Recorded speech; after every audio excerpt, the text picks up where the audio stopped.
Okay, guys, Gare here, and happy World Poetry Day.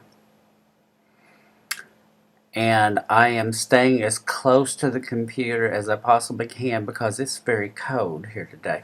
So I'm trying to be as close to you as possible.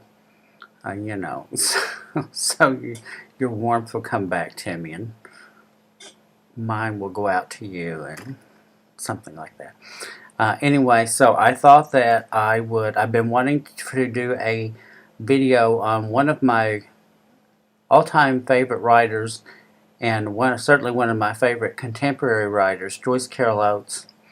And I'm hoping to do a full-length, comprehensive, near comprehensive video on her, the over arc of her career and her books.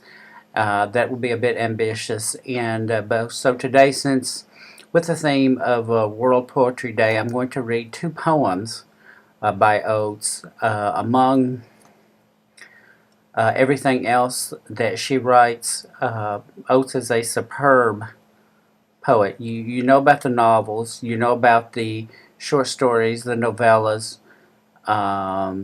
Maybe some of you are lucky enough to be reading her essays. I highly recommend that you read Joyce Carol Oates' essays. Her plays are superb, and she's written numerous poetry collections. I'm hoping there's a new one in the not too distant future, one forthcoming. I hope so. And occasionally there is a new poem published in the New Yorker magazine. But on with the video.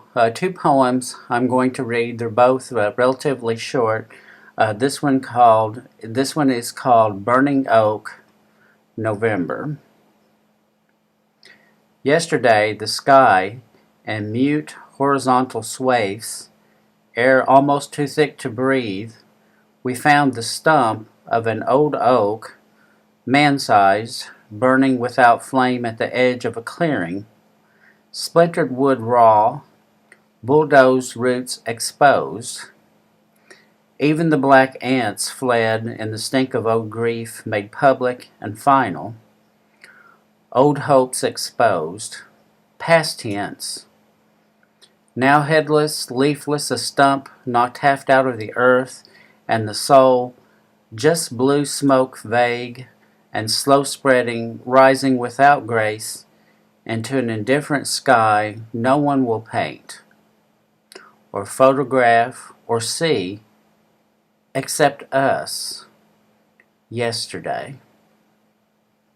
I just love this part. And the soul, just blue smoke vague and slow spreading, rising without grace into an indifferent sky no one will paint or photograph or see except us, yesterday. I just think that's incredible. It almost makes me kind of like tear up. So, but I won't, I promise. Second poem is Poetry is the Gnomic Utterance from which the soul springs, Fluttering. Also by Joyce Carol Oates. This one's slightly longer.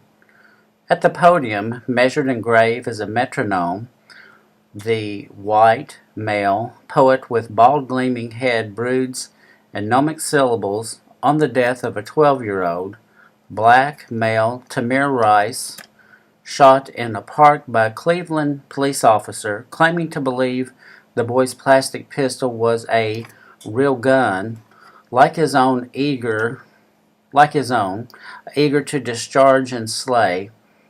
While 12 feet away, at the edge of the bright lit stage, the white female interpreter signing for the deaf is stricken with emotion, horror, pity, disbelief, outrage, sorrow.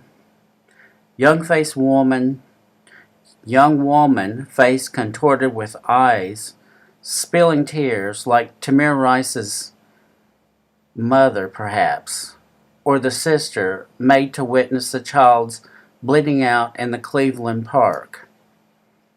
We stare as the interpreter's fingers pluck the poet's words out of the air like bullets, break open stanzas tight as conches with the deft ferocity of a cormorant, and render gnome speech raw as hurt, as harm, as human terror, wet-eyed and mouth-grimaced, and horror's perfect O. Joyce Carol Oates, the poem. Poetry is the gnomic utterance from which the soul springs. Fluttering. The first one was Burning Oak, November. I urge you to seek out Oates's poetry, all of Oates's writing, and hopefully I will be able to do a full-length video on more comprehensive video on Oates's work in the near future. So, happy World Poetry Day, everybody. Talk about some of your favorite poems and some of your favorite Oates writings in the comments below.